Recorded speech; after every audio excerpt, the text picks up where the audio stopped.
আজকে যে উত্তর চব্বিশ পরগনার জয় হয়েছে, উত্তর চব্বিশ পরগনাতে যে 867 জনকে চাকরি দিতে বলা হয়েছে, এখন কোর্ট বলেছে 867 জনকে চাকরি দিতে হবে।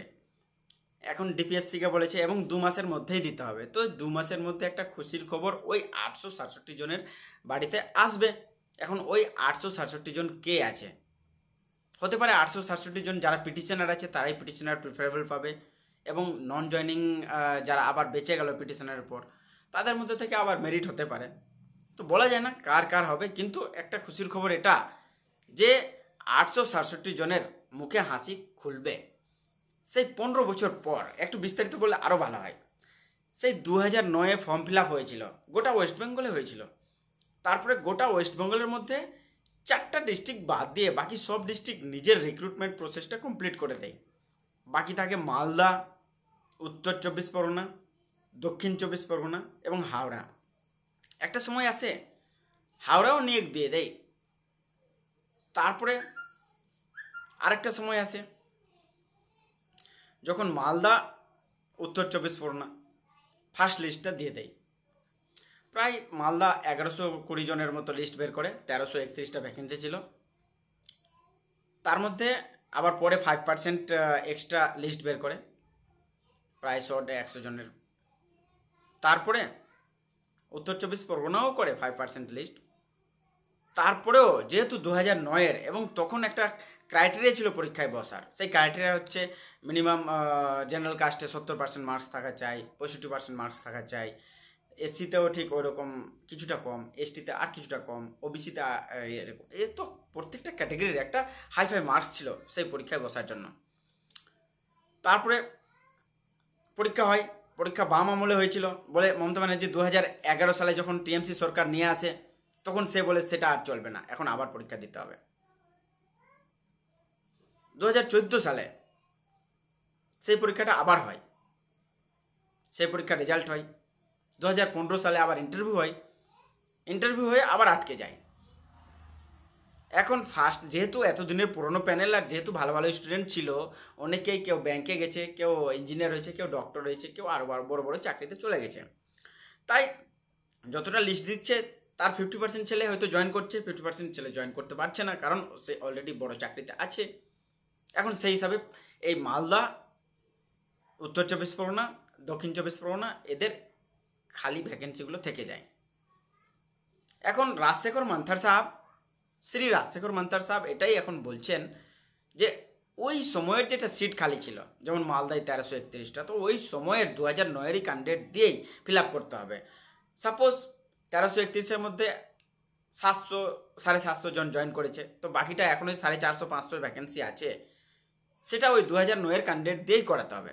এখন কথাটা হচ্ছে 2009-এর ক্যান্ডিডেট দিয়ে যে করবেন, সেটা যারা পিটিশনার হয়েছে তাদের দিয়ে করবে। যার পিটিশনার হয়নি, মেরিট তৈরি হবে। জেনারেল কাস্টে একটা মেরিট, সাপোজ জেনারেল কাস্টে 30.49 এসেছিলো, তারপরে একটা মেরিট তৈরি হবে। এসসিতেও একটা মিনিমাম ক্যাটাগরি এসেছিলো, তারপরে মেরিট তৈরি হবে। এসটিতেও একটা মিনিমাম মার্কস এসেছিলো, তারপর ওবিসিতেও একটা মিনিমাম মার্কস এসেছিলো, তারপরে মেরিট তৈরি হবে। এটা একটা প্রসেস। দ্বিতীয়টা হচ্ছে না, যাদের চাকরির প্রয়োজন আছে তারাই আমার কাছে এসছে অ্যাজ পিটিশনার হয়ে, তো তাদেরকে পিটিশনারদেরকেই আমি চাকরি দিব। এটা ডিপিএসসির ভাবনা। রাজশেখর মান্থার সাহেব এটাই ডিপিএসসির কাছে চেয়েছে যে আপনাকে সিটটা আমি বলে দিচ্ছি, ভ্যাকেন্সিটা আমি বলে দিচ্ছি যে এতটা ভ্যাকেন্সি খালি আছে। 867 নর্থ চব্বিশ পরগনা, মালদার জন্য মোটামুটি 500।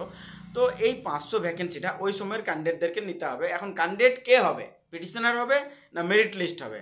এটা হচ্ছে দ্বন্দ্বের বিষয়। যদিও পিটিশনের দিকেই একটু ঝোঁকটা বেশি, কারণ ডিপিএসসি চাইছে যে যাদের চাকরির প্রয়োজন আছে তারাই পিটিশনার হয়ে আমার কাছে এসছে, বাকি যাদের চাকরির প্রয়োজন অতটা মনে করেনি তারা পিটিশনার হয়নি।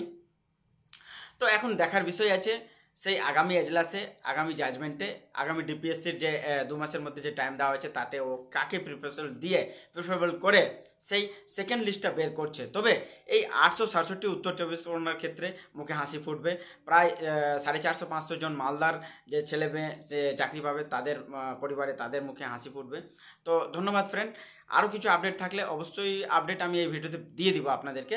তবে হ্যাঁ, এখানে একটা বিষয় আছে, যেহেতু সেই সময়ের ভালো ভালো স্টুডেন্টই তখন পরীক্ষায় বসেছিল, তারা আজকের ডেটে আরটিআই করে অলরেডি নিজের মার্কস জেনে গেছে বা কেউ জানেনি, তো এখনও আরটিআই প্রসেস তো অ্যাজ পার 2005 অ্যাক্ট 20 বছর পর্যন্ত সে জানতে পারে যে আমার জানার অধিকার আছে যে আমি কত মার্কস পেয়েছি, আমার টোটাল স্কোর কত, মিনিমাম পাসিং মার্কস কত ছিল, আমি কতর জন্য ফেল করে গেছি বা আমার সিলেকশন হয়নি কতর জন্য। এটা তো জানতে চাইলে 20 বছর পর্যন্ত জানা যায়।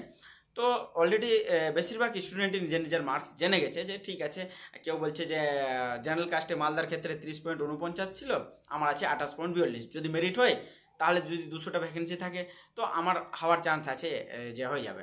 কেউ আবার বলছে কি না 28.42 পেয়ে হবে না, কারণ যে 20 মার্কস পেয়েছে সে অলরেডি পিটিশনার হয়ে কোর্টের দ্বারস্থ হয়ে সে যাচ্ছে, কিন্তু জেনারেল কাস্টে 20 পেয়েছে কিন্তু আছে মার্কস আছে ধরেন যে ওর 30.49 লাস্ট নেমেছিল 5% এক্সট্রা ক্যাটাগরিতে। তো এখন এই 20 পাওয়া ছেলে চাকরি পেতেই পারে কারণ সে পিটিশনার হয়ে গেছে। আর 28.42 বেলা ছেলেটা, 28.42 পাওয়া ছেলেটা, ও কিন্তু মেরিটের জন্য আশা করে আছে কিন্তু ও কোর্টের দ্বারস্থ হয়নি, ও পিটিশনার হয়নি। তো এক্ষেত্রে একটা কী হবে জানি না, ডিপিএসসির রায় ফাইনাল রায় হবে, ডিপিএসসির যে ডিসিশন হবে সেটাই ফাইনাল ডিসিশন হবে। তবে ফ্রেন্ড এরকম ভিডিও পেতে আপনি আমার চ্যানেলে যুক্ত হয়ে থাকবেন, আর ভিডিওটা লাইক কমেন্ট আর শেয়ার অবশ্যই করবেন, কারণ আপনিও নিজের তথ্যগুলো জানুন আর অন্যকেও জানতে সাহায্য করুন। তো ফ্রেন্ড ধন্যবাদ, গুড নাইট।